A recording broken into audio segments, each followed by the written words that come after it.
Hello, kittens. It is Avery here. I am probably yelling at the camera because for some reason I seem to yell all the time. I'm just easily excited. Anyways, to everyone who helped vote for the theme of this video on my Instagram, thank you so much. You rock.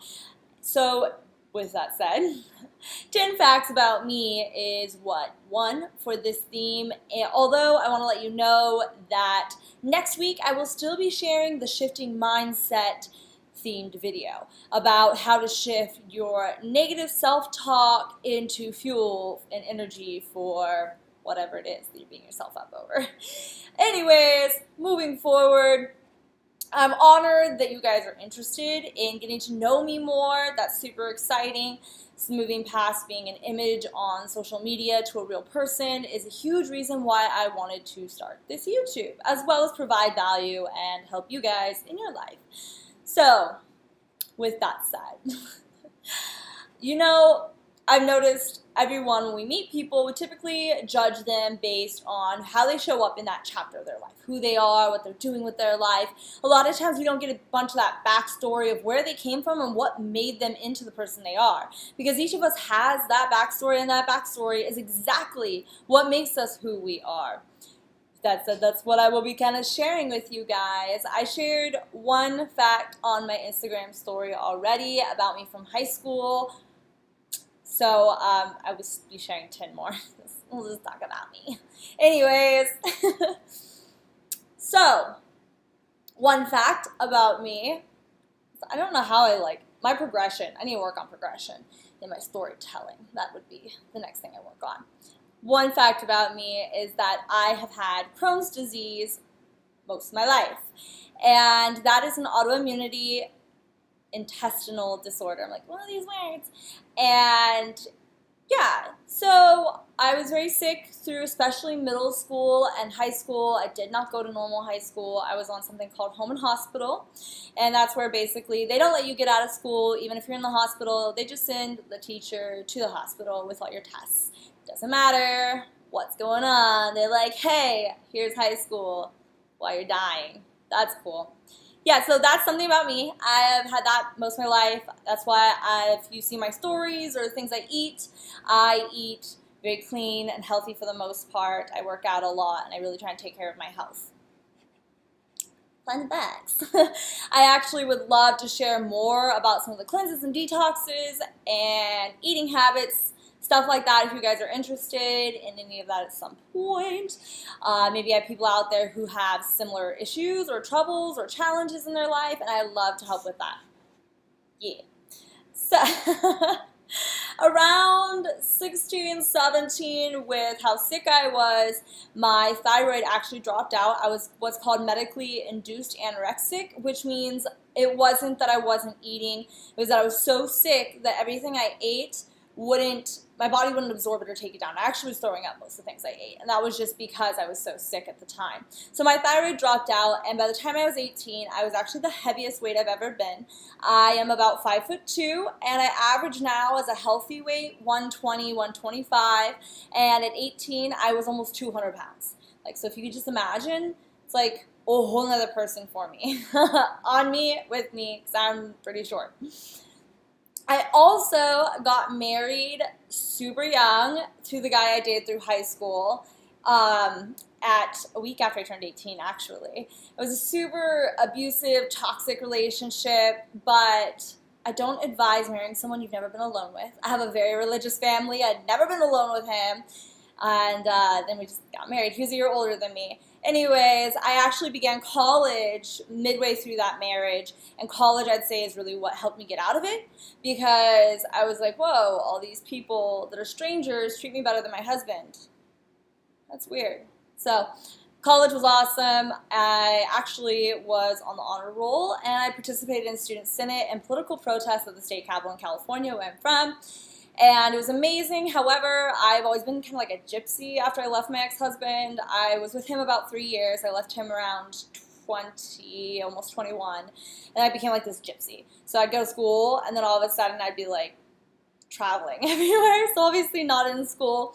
I kept going through different majors too. I didn't really know what I wanted to do. I thought I wanted to do criminal law. I've always had a very large interest in like psychology and how minds work, and coming from a very religious family, very conservative, very sheltered almost, I especially was very interested in like criminal psychology, because to me, I always wondered, how does their mind do that? Like, why is it like that?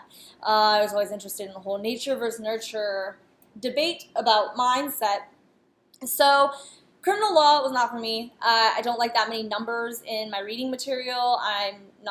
Law is just really dry. So I went from criminal law, I think, to psychology. Oh, I wanted to do forensic science. But then I had to do a lot of science. And mainly only the government hires you, and I didn't want to work for the government. No offense. So then I went to psychology, and then I wanted to do abnormal psych. Then I wanted to be a neuroscientist. So I just kept coming and going to college whenever I felt like I wanted to. And that's how that went. So I was actually also the first person in my family to ever get divorced. As I said, my family's very religious. It's not really the thing we do. Let's see, I have notes to help keep me on track here. Although we see how well that's working. Okay, so I was born in Sacramento, California, raised in Davis, lived all over California in my life. My family moved far northern California in high school to be closer to my grandparents. And I've lived in North Hollywood. I've lived all over California, born and raised. I now currently live in Las Vegas, and I love it. I love Vegas. It's not what everyone thinks. It's not all the strip. There's so much more here. It reminds me of California, but cheaper and no water. So, yeah, we're in the desert. From ages 12 to 25, I actually self-harmed. I used to be a really big cutter, and it was very challenging for me, because the thing is, if any of you have self-harmed, it never stays with what you start with. So it might start as something as simple as like, oh, I'm cutting or whatever. And I used to get so mad when people would like chastise me for it, because I'm like, it's just my way of expressing myself. And I was like, it's not dangerous. But the problem is it always escalates. It's never good enough. You know, eventually it leads to more and more and more. And that's actually, I have tattoos covering my old self-harm wounds and stuff like that. But by 25, like, I think the final straw is I was dating this really theme of my life before. In the past, dating this really shitty dude. I'd moved all the way to Texas for him, and I remember, like, he was yelling at me about something, and I went and I did it, and that was like the final straw, because I did it, and I was like, this guy was 10 years older than me, and he was living in my house. I was driving him to and from work. I was paying all the bills. And I remember I did it, and I was like, you're an idiot. Like, now you're hurting yourself more than you're hurting him. This doesn't bother or affect him whatsoever. And that was like my aha moment of like, don't do this to yourself. So, you know, I obviously still had moments and times after that where I would hit like low points and it was a struggle or a challenge, and that's, you know, I actively have been seeking to grow and find other outlets or healthier ways to express myself. So I'm 27 now, almost 28, and I haven't done it since I was 25, so I'm really excited. It's the longest I've ever gone in my life, which I would love to share, obviously, in the future. More videos helping out people who might struggle with that, obviously. Let's moving on. Okay, on a more positive note, I have been designing my tattoos since I was in middle school. Thankfully, as I've gotten older, they've gotten less dark and gruesome as my mindset has gotten less dark and gruesome. Thankfully, nobody let middle school me get tattoos.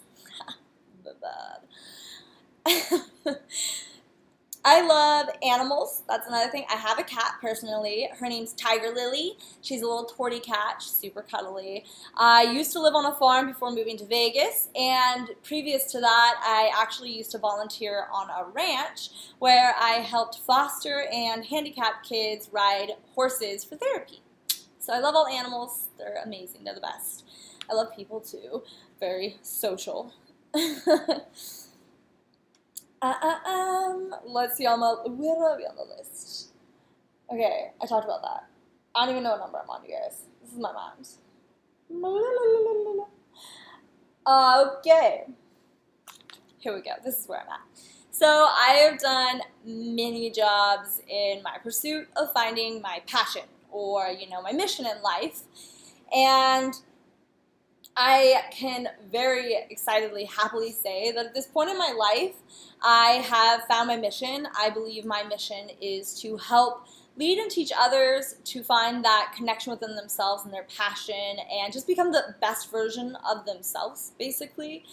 So I do that through a few different modalities. I am a Reiki master. I am a shamanic apprentice at the time. I do tarot, oracle readings, and it's kind of a mix of all of my spiritual practice as well as coaching. So I call them healing sessions, as well as utilizing these outlets to hopefully provide value to anyone who watches here, so that you can like apply basically what I've had to apply to my life to become happy and a better person, but still applying all the time, still growing every day.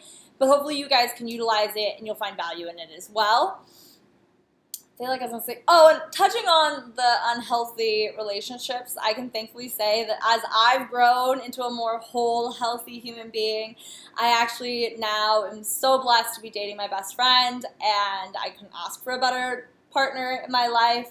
Literally, he's like my other half. So, old Avery dated terrible, terrible toxic men. I always wanted to be like a mommy, it seemed like. I was always trying to fix these guys. But current Avery is very happy and healthy. So that's kind of my goal, though, is to help teach all of you, basically, not saying my life is amazing and it's the best, but to teach you guys some of like the tools and tips and tricks that I've utilized to become the person I am now, who is insanely different than the person I was even a year and a half ago, 2 years ago, let alone 5 years ago. Whoa, I'll have to share some of that sometime. But yeah, I hope that I didn't go super long and ramble too much. I don't know if I'm really have time to edit this too much because I gotta go into the suit. And you guys rock. Seriously, you guys are awesome, and I'm so thankful for all you do, for your presence even here. And I would love if in the comments you share some facts about yourself. How about 5 facts at least? You can go for 10. If you're ready to just like spill the beans and give me 10, do it. If not, I'll take 5. You know, if you only got 1, I'll take it, you know. So leave me facts about yourself in the comments. Like if you like the video. Subscribe, please. If I reach 100 subscribers, I get to do a custom URL, which would make it so much easier to share. So if you like what I'm sharing, you want to know more about new content, say updated, subscribe. And I will see you kittens on the flip side. Follow my social medias. Send me love. I love you all. Have a great Sunday. Bye.